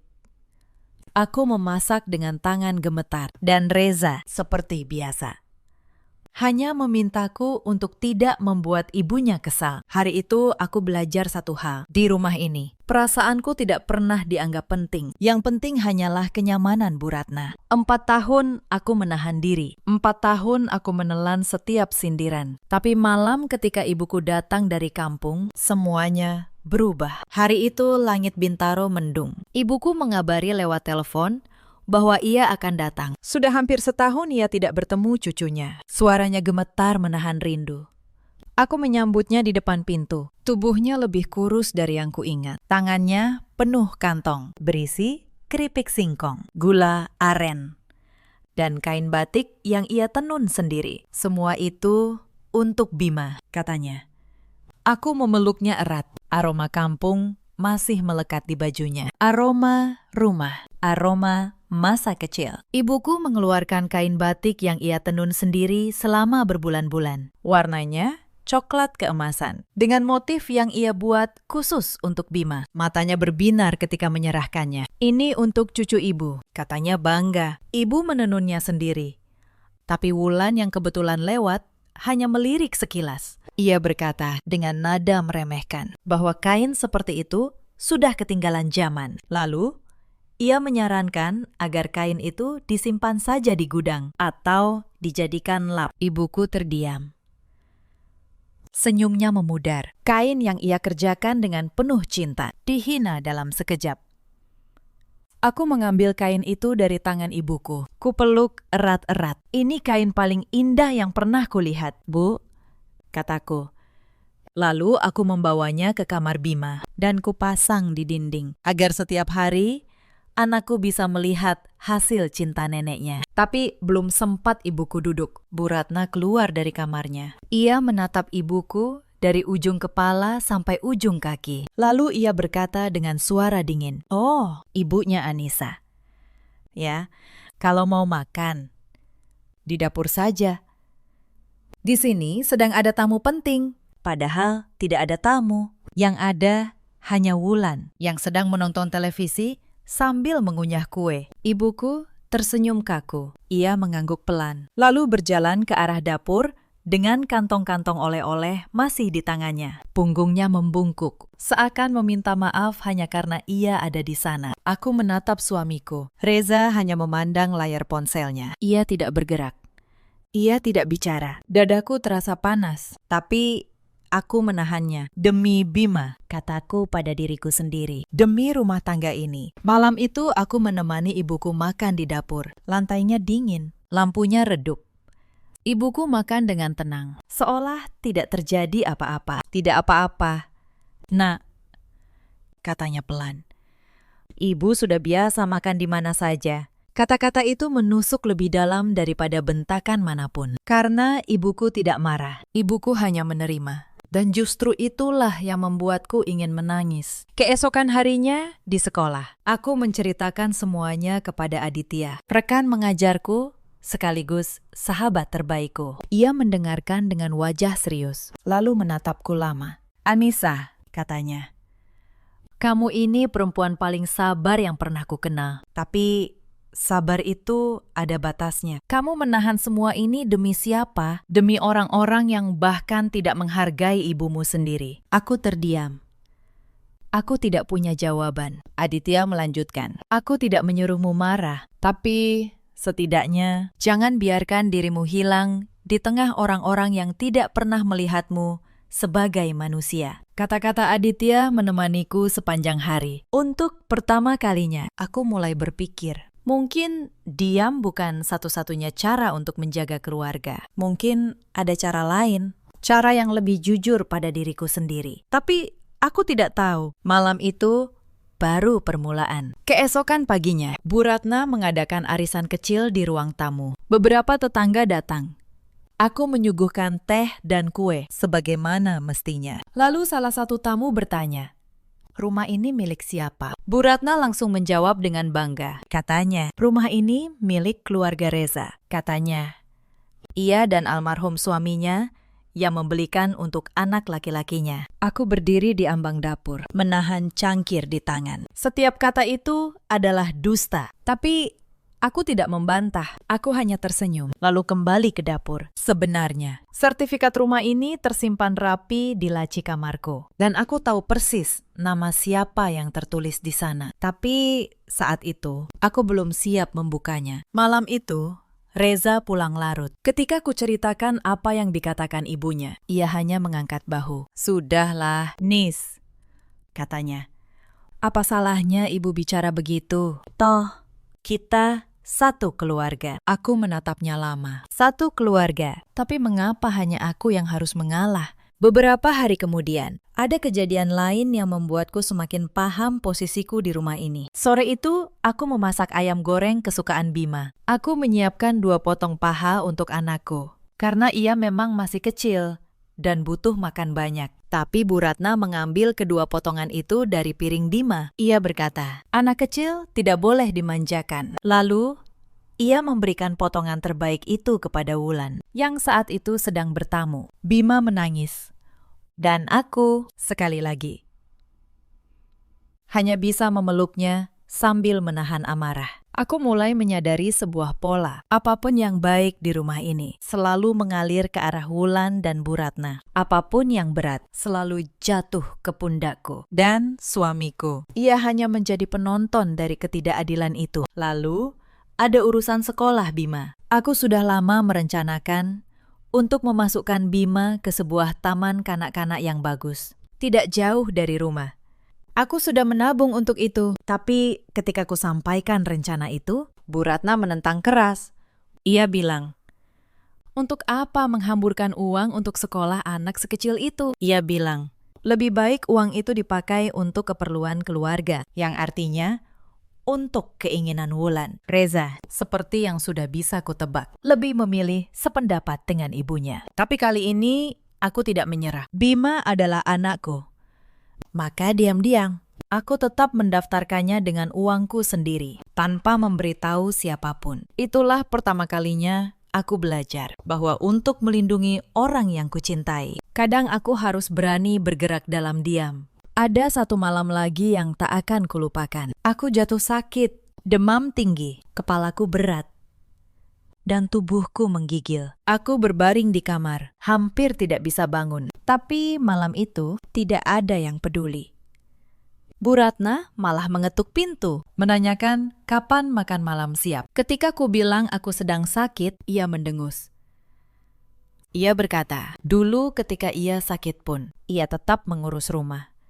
Lalu ia menyuruh Reza membeli makanan dari luar sambil menggerutu soal istri yang manja. Yang merawatku malam itu bukan suamiku, bukan ibu mertuaku, tapi Bima kecil yang membawakanku segelas air dengan tangan mungilnya. Lalu duduk di sampingku sambil mengusap keningku. Anak 4 tahun itu lebih memahami arti kasih sayang daripada orang-orang dewasa di rumah ini. Sambil menahan demam, aku menatap wajah polos Bima, dan aku berjanji dalam hati, aku tidak akan membiarkan anakku tumbuh besar di rumah yang mengajarkan bahwa merendahkan orang lain itu boleh. Bahkan urusan Bima pun tak luput dari campur tangan Bu Ratna. Suatu kali Bima sakit panas. Aku ingin segera membawanya ke dokter, tapi Bu Ratna melarang. Ia bilang, anak kecil tidak perlu sering ke dokter, cukup diberi ramuan tradisional buatannya. Aku menolak. Aku tidak mau mempertaruhkan kesehatan anakku. Tapi Bu Ratna marah, menyebutku menantu yang sok tahu, yang tidak menghargai pengalaman orang tua. Akhirnya, diam-diam, Aku tetap membawa Bima ke dokter sendiri. Ternyata ia mengalami infeksi yang butuh penanganan segera. Dokter berkata, untung aku segera membawanya. Jika terlambat, kondisinya bisa lebih buruk. Aku pulang dengan hati bergetar, membayangkan apa yang bisa terjadi jika aku menuruti Bu Ratna. Sejak hari itu, aku berhenti mempercayakan keputusan apapun tentang Bima kepada mereka. Minggu berikutnya, masalah uang mulai muncul. Selama ini, akulah yang mengatur belanja rumah. Gaji Reza dan gajiku digabung. Lalu kuatur dengan hati-hati untuk cicilan, sekolah, Bima, dan kebutuhan sehari-hari. Tapi pagi itu, Bu Ratna memanggilku ke ruang tengah. Ia berkata, mulai sekarang, biar Wulan yang memegang uang belanja. Alasannya, Wulan lebih pandai berhemat. Padahal semua orang tahu, Wulan paling boros di rumah ini. Aku mencoba menjelaskan, tapi Bu Ratna memotong. Kamu ini menantu. Katanya tajam, jangan banyak mengatur. Di rumah ini, akulah orang tua. Aku menahan napas. Lalu kuserahkan uang belanja bulan itu kepada Wulan. Dalam 2 minggu, uang itu habis. Bukan untuk dapur, tapi untuk tas baru dan perawatan wajah Wulan di salon mahal. Ketika beras habis, ketika gas habis, semua orang menoleh kepadaku, seakan akulah yang lalai. Dan aku, sekali lagi, hanya diam dan menambalnya dengan uangku sendiri. Selain soal uang, ada tekanan lain yang tak kalah menyakitkan. Bu Ratna sering menyindir, karena aku baru punya 1 anak. Ia membandingkanku dengan menantu tetangga yang sudah punya 3 anak. Ia bilang, perempuan yang baik harus memberi banyak keturunan untuk keluarga suami. Padahal ia tahu, setelah melahirkan Bima, kesehatanku sempat menurun. Dokter pun menyarankan agar aku menunda kehamilan berikutnya. Tapi bagi Bu Ratna, alasan kesehatan itu hanya dalih. Ia terus menekan, bahkan di depan tamu, membuatku merasa seperti perempuan yang gagal. Aku ingat satu sore, ketika ia berkata di hadapan beberapa kerabat, bahwa mungkin Reza salah memilih istri, bahwa mungkin ada perempuan lain yang lebih pantas. Kata-kata itu diucapkannya sambil tersenyum, seakan hanya gurauan. Tapi aku tahu, tidak ada satupun bagian darinya yang bercanda. Reza mendengar semua itu, dan ia tetap diam. Malam itu, aku mulai mencatat setiap rupiah yang keluar, setiap janji yang tak ditepati, setiap penghinaan yang kuterima. Aku belum tahu untuk apa. Aku hanya merasa, suatu hari catatan ini akan berguna. Tidak lama setelah itu, Wulan datang dengan wajah memelas. Ia bilang ingin membuka usaha kecil. Katanya butuh modal 50 juta. Ia berjanji akan mengembalikannya dalam 3 bulan. Aku ragu. Tapi Bu Ratna ikut menekan. Masa kakak ipar tega tidak membantu adiknya sendiri? Katanya. Reza pun hanya mengangguk-angguk, menyetujui ibunya. Akhirnya, aku meminjamkan uang itu. Uang yang sebenarnya kusimpan untuk biaya masuk sekolah Bima tahun depan. 3 bulan berlalu. Lalu, 6 bulan. Wulan tidak pernah menyinggung soal uang itu lagi. Usaha yang ia janjikan pun tidak pernah ada. Ketika sekali kutanya dengan halus, ia malah tersinggung. Mbak ini hitung-hitungan sekali, katanya sambil membuang muka. Dan Bu Ratna, seperti biasa, membela anak kandungnya. Aku mulai mengerti, di rumah ini, darah daging selalu benar dan menantu selalu salah. Menjelang Lebaran tahun itu, ada satu kejadian yang masih membekas di hatiku sampai sekarang. Ibuku menelpon dari kampung. Suaranya ceria. Ia bercerita bahwa ia sudah menyiapkan sedikit uang dari hasil menjual hasil kebun untuk THR Bima. Kebetulan saat itu, telepon dalam keadaan pengeras suara dan Bu Ratna mendengarnya. Setelah teleponnya selesai, Bu Ratna mencibir. Ia bilang, paling-paling uang dari kampung tidak seberapa. Ia membandingkannya dengan THR yang katanya pernah ia berikan, yang nilainya jauh lebih besar. Aku tahu itu tidak benar, tapi yang membuatku sakit bukan soal besar kecilnya uang. Yang membuatku sakit adalah cara Bu Ratna meremehkan ketulusan ibuku yang menyisihkan uang receh demi cucunya. Malam itu, aku menelpon ibuku kembali. Aku bilang, tidak usah repot-repot membawa apapun. Tapi ibuku tertawa di seberang sana. Tidak apa-apa, Nak. katanya.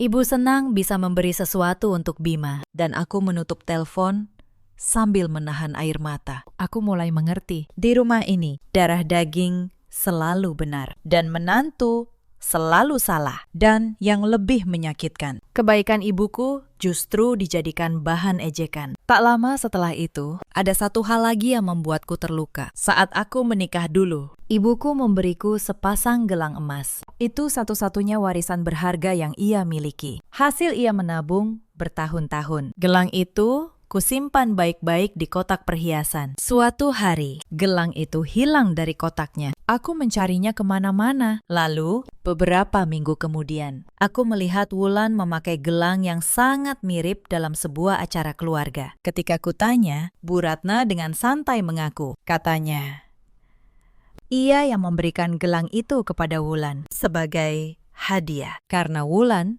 adalah anak kandungnya. Aku tidak bisa berkata-kata. Gelang dari ibuku yang penuh kenangan dan cinta diberikan begitu saja kepada orang lain tanpa izin. Seakan itu miliknya sendiri. Ketika aku protes, Bu Ratna malah menuduhku pelit dan hitung-hitungan terhadap adik ipar sendiri. Malam itu, aku menelepon ibuku dan tidak kuceritakan soal gelang itu. Aku tidak ingin ia bersedih, tapi di dalam hati, luka itu kucatat juga bersama luka-luka yang lain yang semakin lama semakin menumpuk. Suatu hari, Bu Ratna meminta agar aku berhenti mengajar. Alasannya, katanya, seorang istri seharusnya di rumah saja, mengurus suami dan mertua. Ia bilang, gaji guru tidak seberapa dan lebih baik aku fokus melayani keluarga. Aku tahu apa maksud sebenarnya. Pekerjaan itu adalah satu-satunya hal yang membuatku berdiri di atas kakiku sendiri. Selama aku punya penghasilan, aku punya suara. Dan itulah yang ingin mereka rampas. Aku menolak dengan halus. Aku bilang, mengajar adalah panggilan hatiku. Tapi Bu Ratna marah besar. Ia menuduhku lebih mementingkan murid-murid orang lain daripada keluargaku sendiri. Ia bahkan menghasut Reza, mengatakan bahwa istri yang baik tidak akan membantah mertuanya. Reza, untuk sesaat, ikut menekanku. Ia bilang, mungkin ibunya benar. Mungkin aku terlalu sibuk. Aku menatapnya dengan kecewa. Sekolah itu, yang gajinya membayar cicilan rumah tempat mereka berteduh, kini dianggap sebagai pengkhianatan. Malam itu, aku memutuskan satu hal. Aku tidak akan berhenti mengajar, apapun yang terjadi. Karena aku tahu, jika aku menyerahkan kemandirianku, aku akan kehilangan diriku sepenuhnya. Tapi rangkaian penghinaan itu belum berhenti sampai di sana. Sebelum itu, ada satu peristiwa yang membuatku benar-benar membuka mata. Suatu hari, Bu Ratna kehilangan sebuah kalung emas miliknya. Ia panik dan menggeledah seluruh rumah. Lalu, tanpa bukti apapun, ia menunjuk ke arahku. Ia menuduhku mencuri kalung itu di depan Reza, di depan Wulan. Ia berkata bahwa hanya aku yang punya akses ke kamarnya. Aku terkejut. Aku tidak pernah sekalipun menyentuh barang-barangnya. Aku meminta agar kami mencari bersama dengan kepala dingin. Tapi Bu Ratna sudah terlanjur menudingku. Ia bahkan menyuruh Wulan memeriksa lemari dan tasku. Seakan aku ini seorang pencuri di rumahku sendiri. 2 hari kemudian, kalung itu ditemukan. Ternyata terselip di balik bantal Bu Ratna sendiri. Ia lupa pernah menyimpannya di sana. Tapi tidak ada satu kata maaf pun keluar dari mulutnya. Ia hanya berkata, "Ya sudah, ketemu kan?" Seolah tuduhan yang mencoreng harga diriku itu tidak pernah terjadi. Reza, lagi. Diameter.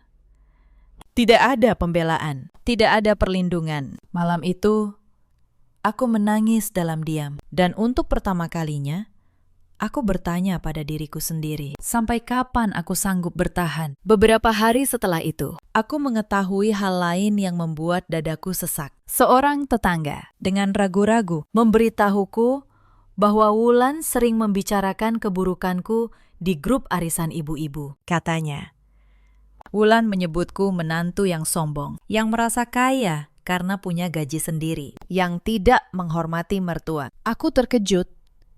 Selama ini, aku menahan diri di dalam rumah. Ternyata, fitnah tentang diriku sudah menyebar sampai keluar. Wulan dan Bu Ratna telah membangun cerita versi mereka sendiri, di mana akulah si jahat dan mereka korbannya. Aku ingin marah. Aku ingin mendatangi mereka satu persatu dan menjelaskan kebenarannya.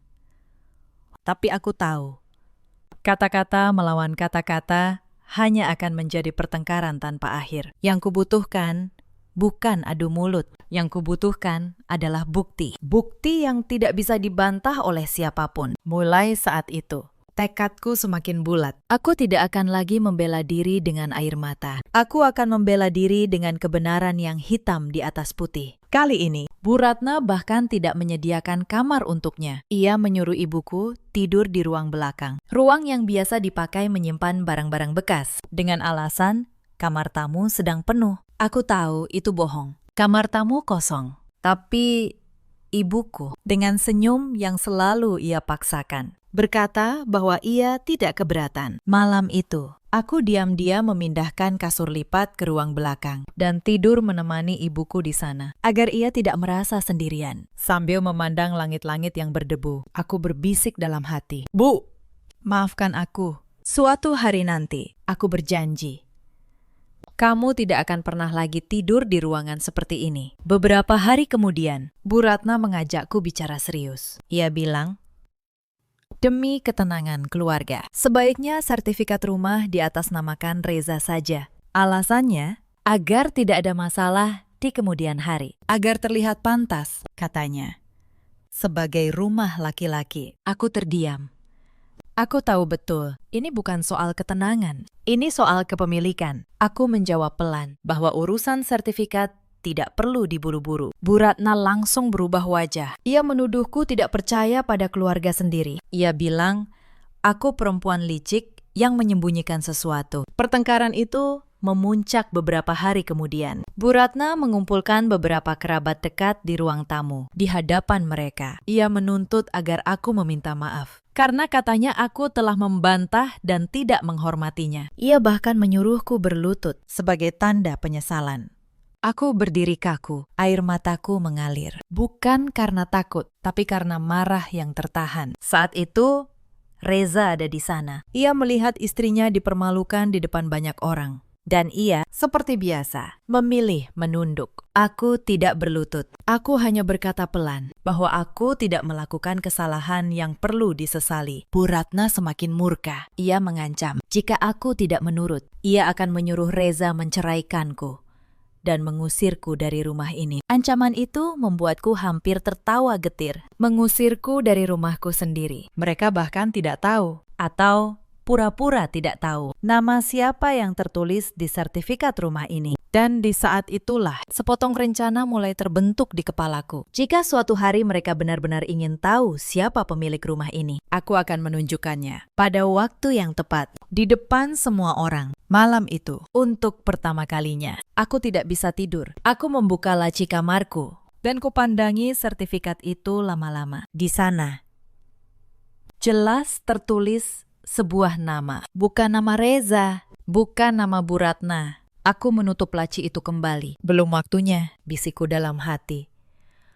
Keesokan harinya, aku diam-diam menemui seorang notaris kenalanku. Namanya Pak Tono. Aku menanyakan, apa yang bisa terjadi jika seseorang mencoba memindahkan kepemilikan tanpa izin pemiliknya? Pak Tono menjelaskan dengan tenang. Lalu ia berkata, selama dokumen asli ada di tanganku, tidak ada yang bisa berbuat apa-apa. Aku pulang dari kantor notaris dengan hati sedikit lebih tenang. Tapi aku belum tahu, di rumah sebuah rencana lain sedang disusun. Sekitar waktu itu pula, aku menemukan hal lain yang mengguncang kepercayaanku pada Reza. Suatu malam, ketika memeriksa buku tabungan bersama kami, aku melihat ada penarikan besar yang tidak kukenali. Jumlahnya 10 juta rupiah. Aku bertanya pada Reza. Mula-mula ia mengelak. Lalu, setelah kudesak, ia mengaku. Ia memberikan uang itu kepada Wulan lagi untuk menutupi utang adiknya tanpa bertanya kepadaku, tanpa berpikir bahwa uang itu juga hasil kerja kerasku. Aku tidak berteriak. Aku hanya menatapnya dengan kekecewaan yang dalam. Mas, kataku pelan, Itu juga uangku. Kenapa kamu tidak pernah menganggap pendapatku penting? Reza tidak menjawab. Ia hanya berkata, mereka keluargaku. Nis, seakan aku bukan bagian dari keluarganya. Malam itu, aku menyadari sesuatu yang pahit. Di mata Reza, garis keluarga itu jelas. Ibunya dan adiknya di satu sisi. Dan aku, istri yang menanggung semua beban, berada di luar garis itu. Beberapa hari kemudian, aku pulang lebih cepat dari sekolah karena Bima demam. Ketika aku buka pintu kamar, aku melihat Wulan sedang berdiri di depan laciku. Tangannya memegang ponsel, dan layar ponsel itu mengarah ke sertifikat rumahku. Ia sedang memotretnya. Wulan terkejut melihatku. Ia buru-buru memasukkan sertifikat itu kembali. Mbak, aku cuma cari gunting, katanya tergagap. Tapi matanya tidak bisa berbohong. Aku tidak berteriak. Aku hanya menatapnya dingin. Lalu menyuruhnya keluar dari kamarku. Malam itu, aku memindahkan sertifikat asli ke tempat yang jauh lebih aman. Dan untuk pertama kalinya, aku merasa perang yang sesungguhnya sudah dimulai. Aku menelpon Pak Tono kembali. Aku ceritakan apa yang kulihat. Ia menyarankan agar aku menyimpan semua bukti. Foto, catatan keuangan, bahkan rekaman jika perlu. Orang seperti itu, katanya, baru berhenti kalau dihadapkan dengan hitam di atas putih. Maka, diam-diam, aku mulai bersiap. Aku menyalin semua catatan keuanganku. Aku mengumpulkan bukti transfer pinjaman Wulan. Aku bahkan memasang sebuah kamera kecil di ruang tamu. Dengan alasan untuk menawasi Bima ketika ia bermain. Setiap malam, setelah semua orang tidur, aku duduk di meja dapur dengan lampu kecil. Aku menyusun semua dokumen ke dalam sebuah map coklat. Sertifikat asli, bukti cicilan 4 tahun, kwitansi pinjaman Wulan, foto saat Wulan memotret laciku. Semua kutata rapi, satu persatu. Aku juga menemui Pak Tono sekali lagi. Ia membantuku memastikan bahwa secara hukum, posisiku sangat kuat. Rumah ini sah atas namaku. Tidak ada surat, tidak ada tanda tangan yang bisa mengubah kenyataan itu tanpa persetujuanku. Pak Tono menatapku dengan wajah serius. Anissa, katanya, kamu sudah bersabar lebih dari cukup. Tapi ingat, kesabaran tanpa batas itu bukan kebaikan. Itu hanya memberi ruang bagi orang lain untuk terus melukaimu. Kata-kata itu menempel di kepalaku selama berhari-hari. Aku tidak tahu kapan semua ini akan kupakai. Tapi aku tahu, hari itu pasti akan datang. Dan hari itu datang lebih cepat dari dugaanku. Lebaran tinggal beberapa hari lagi. Bu Ratna mengumumkan bahwa seluruh keluarga besar akan berkumpul di rumah kami untuk acara halal bihalal. Lebih dari 20 orang. Saudara dari pihak Reza, dari kampung, dari kota. Semua diundang. Dan tentu saja, semua persiapan dibebankan kepadaku. Memasak, membersihkan, menyiapkan kamar untuk yang menginap. Selama 3 hari, aku hampir tidak tidur. Selama persiapan itu pun, Bu Ratna tidak berhenti mengkritik. Rendangku kurang berminyak. Opor ayamku kurang gurih. Kue nastar yang kubuat katanya terlalu keras. Sementara Wulan, ia hanya duduk sambil memainkan ponselnya. Sesekali memberi perintah seolah ia nyonya rumah. Aku diam. Aku mengiyakan semuanya. Tapi di dalam hatiku, aku terus menghitung. Bukan hanya rupiah yang telah kukeluarkan, tapi juga setiap luka yang telah kutelan selama 4 tahun ini. Aku juga mengundang ibuku. Aku ingin ibuku merasakan kehangatan Lebaran bersama cucunya. Aku berharap dengan banyaknya tamu. Mungkin Bu Ratna akan menahan diri. Aku salah lagi. Hari Lebaran tiba. Rumah penuh dengan tawa dan aroma rendang serta opor ayam. Ibuku datang pagi-pagi, mengenakan kebaya terbaiknya yang sudah pudar warnanya. Ia membantu di dapur tanpa diminta, mengupas bawang, mengaduk kuah, mencuci piring. Lebih dari 20 kerabat memenuhi rumah. Ada paman dan bibi dari pihak Reza. Ada sepupu-sepupu yang membawa anak-anak mereka. Ada pula tetangga yang datang bersilaturahmi. Suara takbir masih terdengar samar dari masjid di kejauhan. Anak-anak berlarian. Orang dewasa bertukar cerita. Dan meja makan penuh dengan hidangan. Bu Ratna duduk di tengah ruangan, mengenakan baju baru, menerima salam dan ucapan dari para tamu. Seakan ia ratu di istananya. Wulan sibuk berfoto, memamerkan suasana lebaran di rumah yang ia sebut sebagai rumah keluarganya. Sementara aku dan ibuku, kami sibuk di dapur, memastikan semua tamu terlayani. Untuk sesaat, aku berharap hari itu akan berjalan damai. Aku berharap di tengah keramaian dan suasana suci lebaran, hati Bu Ratna akan melembut. Tapi harapan itu, sekali lagi, hanya tinggal harapan. Lalu, di tengah keramaian, terjadilah hal itu. Salah satu kerabat memuji masakan di meja. Bu Ratna dengan cepat mengambil pujian itu untuk dirinya. Tapi seorang tante yang jujur menimpali bahwa sebagian besar masakan itu dibuat oleh ibuku. Wajah Bu Ratna langsung berubah. Ia menatap ibuku yang sedang membawa tumpukan piring kotor ke dapur. Lalu dengan suara keras, di depan semua orang, ia berkata, "Ya memang sudah seharusnya. Orang kampung kan memang lebih cocok di dapur." Ruangan mendadak hening. Beberapa kerabat saling pandang. Ibuku berhenti melangkah. Tangannya gemetar memegang piring. Kepalanya tertunduk, menahan malu di depan puluhan orang asing. Aku berdiri di sudut ruangan. Dan saat itu, sesuatu di dalam diriku benar-benar padam. Bukan terbakar, tapi padam. Tenang, dingin. Seperti seseorang yang akhirnya tahu persis apa yang harus dilakukan. Aku berjalan menghampiri ibuku. Ku ambil piring dari tangannya yang gemetar. Ku letakkan piring itu di meja. Lalu, ku pegang bahunya dan ku bimbing ia untuk duduk di kursi paling depan. Kursi tamu kehormatan. Seluruh ruangan memandangiku. Ibuku menatapku dengan bingung. Mencoba menahanku. Berbisik agar aku tidak membuat keributan. Tapi aku menggenggam tangannya dan berkata pelan, "Hari ini cukup. Bu, ibu tidak akan duduk di dapur lagi. Tidak akan pernah lagi." Kupandang wajah ibuku yang lelah. Wajah yang selama ini selalu memilih mengalah demi aku. Dan di saat itu, semua keberanian yang selama 4 tahun kupendam akhirnya mengalir ke seluruh tubuhku. Bu Ratna terbelalak. "Apa-apaan kamu?" bentaknya.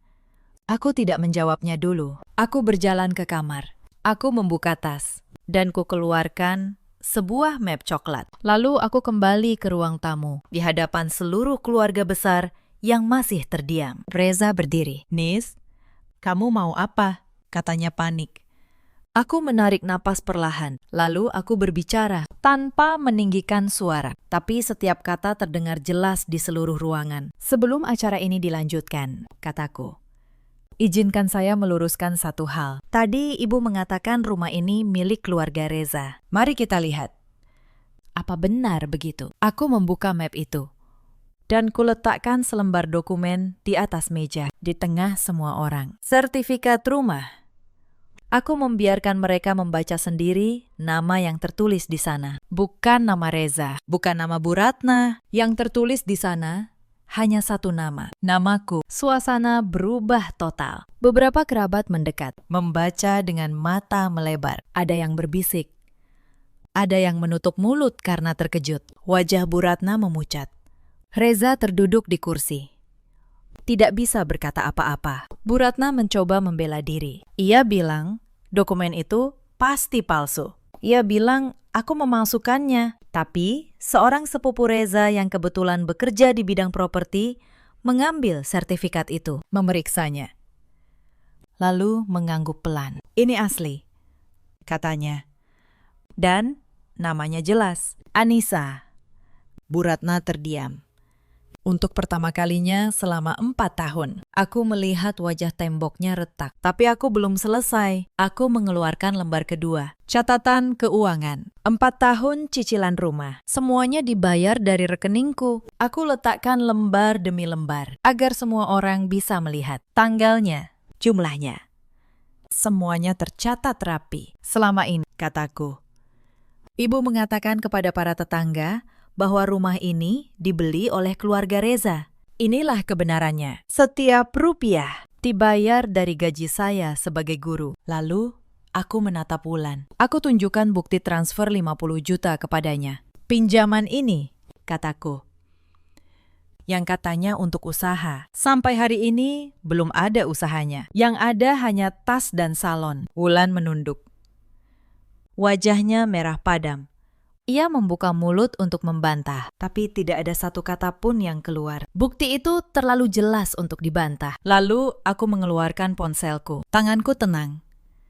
Sama sekali tidak gemetar. Aku memutar sebuah rekaman. Suara Bu Ratna terdengar jelas ketika ia mengusir ibuku ke dapur di malam pertama. Lalu rekaman tadi siang. Ketika ia menghina ibuku sebagai orang kampung di depan semua orang. Ruangan benar-benar senyap. Hanya terdengar suara dari rekaman itu. Memantul di dinding rumah yang ternyata bukan milik mereka. Beberapa kerabat menoleh ke arah ibuku yang masih duduk di kursi kehormatan dengan tatapan iba dan malu. Aku menutup ponselku.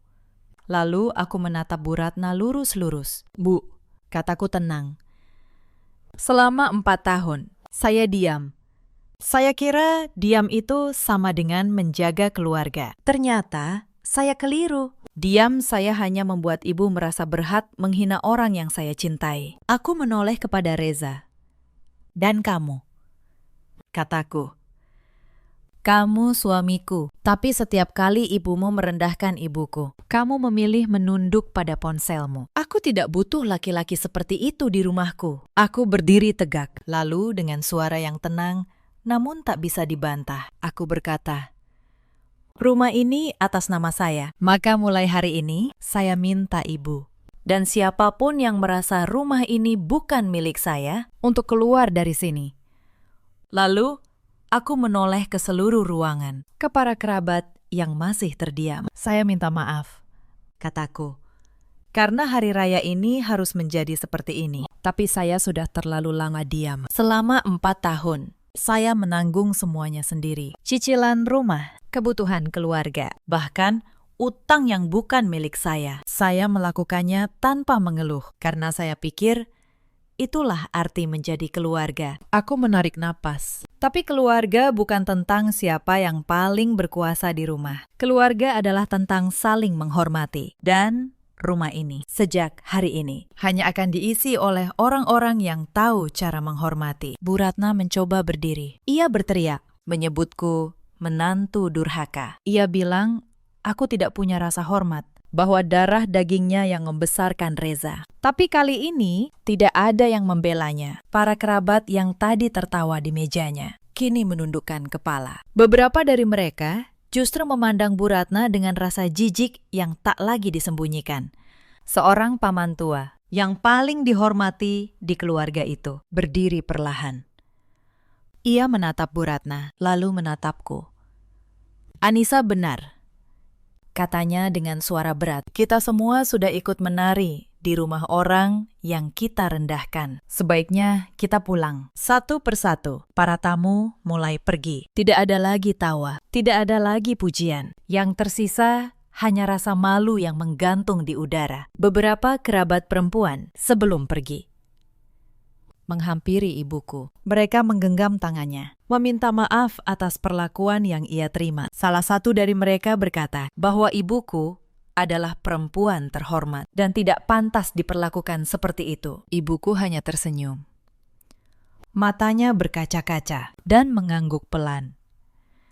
Wulan pergi tanpa berani menatapku. Ia mengemasi tasnya dengan tergesa. Wajahnya menunduk dalam, menghindari tatapan para kerabat yang kini melihatnya dengan berbeda. Semua kebohongan yang ia sebarkan selama ini runtuh dalam satu sore. Bu Ratna mengemasi barang-barangnya dengan tangan gemetar. Mulutnya masih menggerutu, tapi tak ada lagi yang mendengarkan. Wajah temboknya yang selama ini begitu angkuh, kini terlihat tua dan rapuh. Untuk pertama kalinya, ia tampak seperti orang yang kalah. Reza mendekatiku di ambang pintu. Ia berkata pelan, "Miss, kita bisa bicarakan ini baik-baik." Aku menggeleng.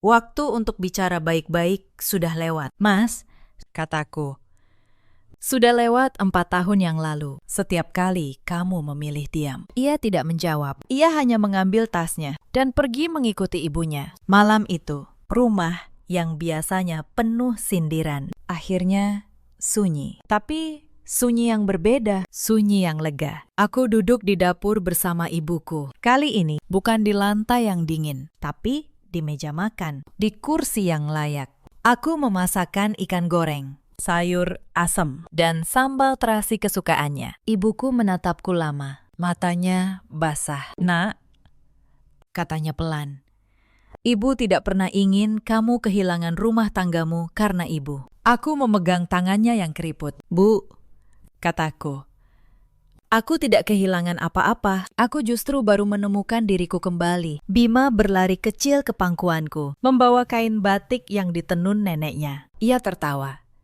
tidak mengerti apa yang baru saja terjadi. Tapi tawanya itulah yang membuat malam itu terasa utuh. Beberapa bulan kemudian, proses perceraianku dengan Reza selesai. Ia tidak banyak melawan. Mungkin ia tahu, ia tidak punya apa-apa untuk dipertahankan sebelum semuanya benar-benar berakhir. Reza sempat datang sekali lagi. Ia berdiri di depan pintu dengan wajah yang jauh lebih tua dari usianya. Ia meminta maaf. Katanya, ia baru menyadari betapa banyak yang telah kulakukan untuk keluarganya. Katanya, ia menyesal selama ini hanya diam. Aku mendengarkannya sampai selesai. Lalu aku berkata dengan tenang bahwa penyesalan yang datang setelah semuanya hancur tidak bisa lagi membangun apa yang sudah runtuh. Aku tidak membencinya, tapi aku juga tidak bisa kembali. Ia mengangguk pelan, lalu pergi untuk terakhir kalinya. Kabarnya, Bu Ratna kini tinggal berpindah-pindah di rumah anak-anaknya, dan tidak ada satupun yang betah lama menampungnya. Sikap yang dulu ia tunjukkan padaku, kini ia terima dari menantu-menantunya yang lain. Mungkin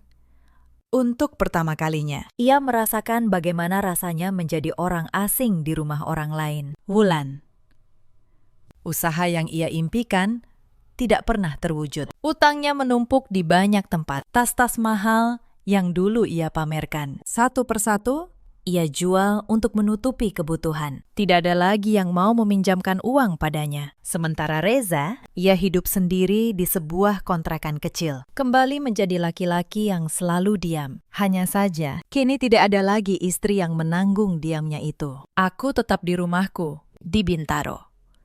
Aku masih mengajar di sekolah yang sama. Murid-muridku menyambutku setiap pagi dengan senyum. Dan di sanalah aku merasa paling dihargai. Setiap pagi, aku mengantar Bima, lalu berangkat dengan kepala tegak. Rumah yang dulu penuh dengan sindiran, kini penuh dengan tawa Bima dan aroma masakan ibuku. Setiap akhir pekan, ibuku datang dari kampung. Kali ini, ia disambut di ruang tamu, bukan di dapur. Ia duduk di kursi terbaik. Dan ketika tetangga datang bertamu, akulah yang dengan bangga memperkenalkannya. "Inilah ibuku," kataku. "Perempuan paling tangguh yang pernah kukenal." Malam-malam kami kini sederhana, tapi hangat. Ikan goreng, sayur asem, sambal terasi, suara Bima yang berceloteh, dan tawa ibuku yang akhirnya kembali setelah sekian lama hilang.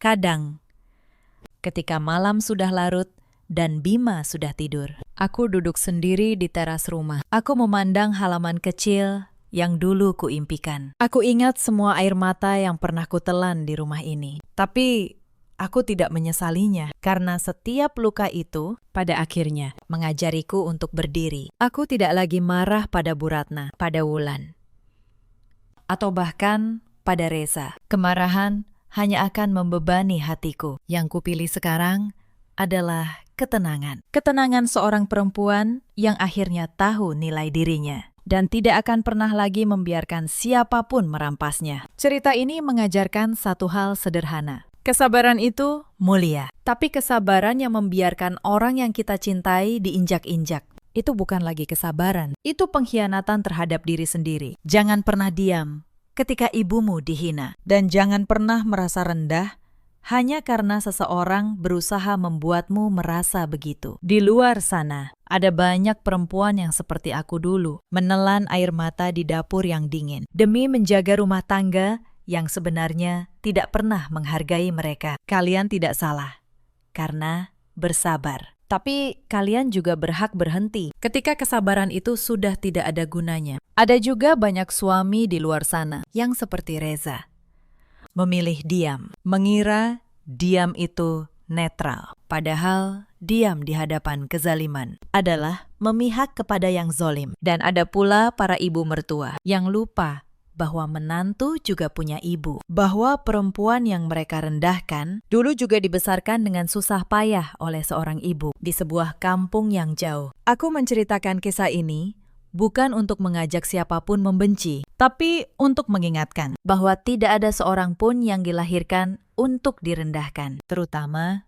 seorang ibu. Mereka tidak butuh dikasihani. Mereka hanya butuh diperlakukan sebagai manusia yang punya perasaan, punya batas, dan punya harga diri. Jika kamu pernah harus menelan air mata melihat ibumu dianggap orang asing di rumahnya sendiri, maka ketahuilah, kamu tidak sendirian. Aku pernah mengalaminya, dan aku tahu kita selalu bisa memulai kembali dengan melangkah pergi, mengangkat kepala, dan hidup dengan lebih terhormat. Dalam hidup, kita selalu punya pilihan. Kita bisa terus diam atau kita bisa berdiri. Ceritakan kisah kalian di kolom komentar agar kita tahu kita tidak sendirian dalam diam. Terima kasih sudah menemani sampai akhir.